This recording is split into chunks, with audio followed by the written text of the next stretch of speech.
Have you ever felt like you're speaking a completely different language than someone you care about? Like your words are understood but their meaning is lost? This isn't just a minor misunderstanding. It can feel like a fundamental disconnect.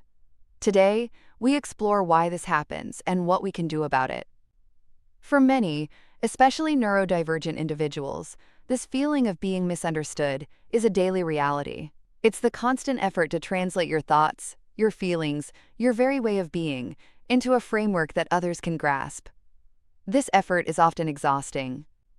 Imagine trying to explain a complex internal experience, like sensory overload, to someone who has never felt it. You use literal words, but they struggle to truly get it. They might say, "Just ignore it," not realizing the depth of your discomfort. This often leads to a profound sense of isolation. You feel like you're the only one putting in the work, constantly adapting, constantly explaining. The unspoken assumption is often that your way of thinking is the problem, not a difference in processing.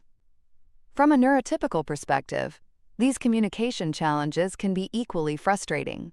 They might observe different social cues or communication styles and interpret them as a lack of empathy or a disinterest in connection. They might think, "They just don't care enough to understand me." They might wonder why direct eye contact isn't always maintained, or why responses are sometimes delayed. These differences, while natural for a neurodivergent person, can be misinterpreted as rudeness or aloofness by someone who expects different social norms.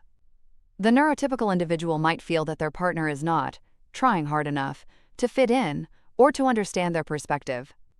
They might wish for more conventional forms of communication, believing this would resolve all issues.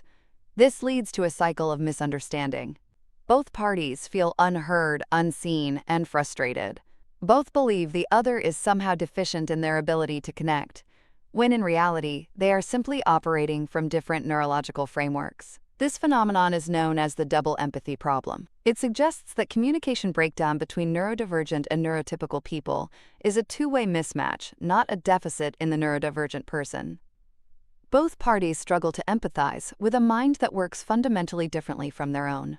It's not that one person lacks empathy, it's that empathy is often easier within one's own neurological tribe. Research suggests that neurotypical individuals often struggle to understand neurodivergent communication, as much as neurodivergent individuals struggle to understand neurotypical communication. It is a symmetrical challenge. Understanding this concept is crucial. It shifts the burden of communication from solely the neurodivergent person to a shared responsibility. It acknowledges that both ways of processing information are valid. So, how can we bridge this gap? The first step is awareness. Recognizing that differences in communication are not personal failings, but neurological variations changes everything. It opens the door to curiosity instead of judgment.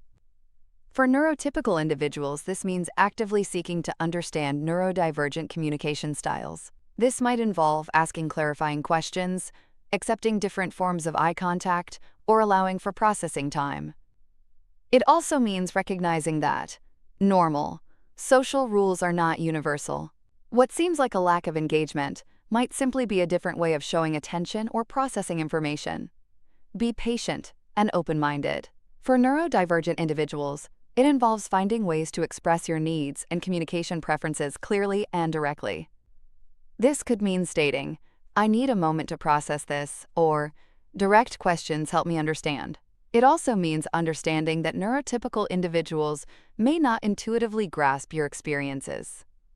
Providing context and explaining your internal world, even if it feels repetitive, can be incredibly helpful. Empathy is not just an innate feeling. It is also a skill that can be developed. Both sides can learn to expand their empathy muscles by actively seeking to understand different neurological operating systems. This mutual effort creates stronger, more authentic connections. When both parties acknowledge and respect their neurological differences, the communication gap shrinks. It transforms frustration into understanding.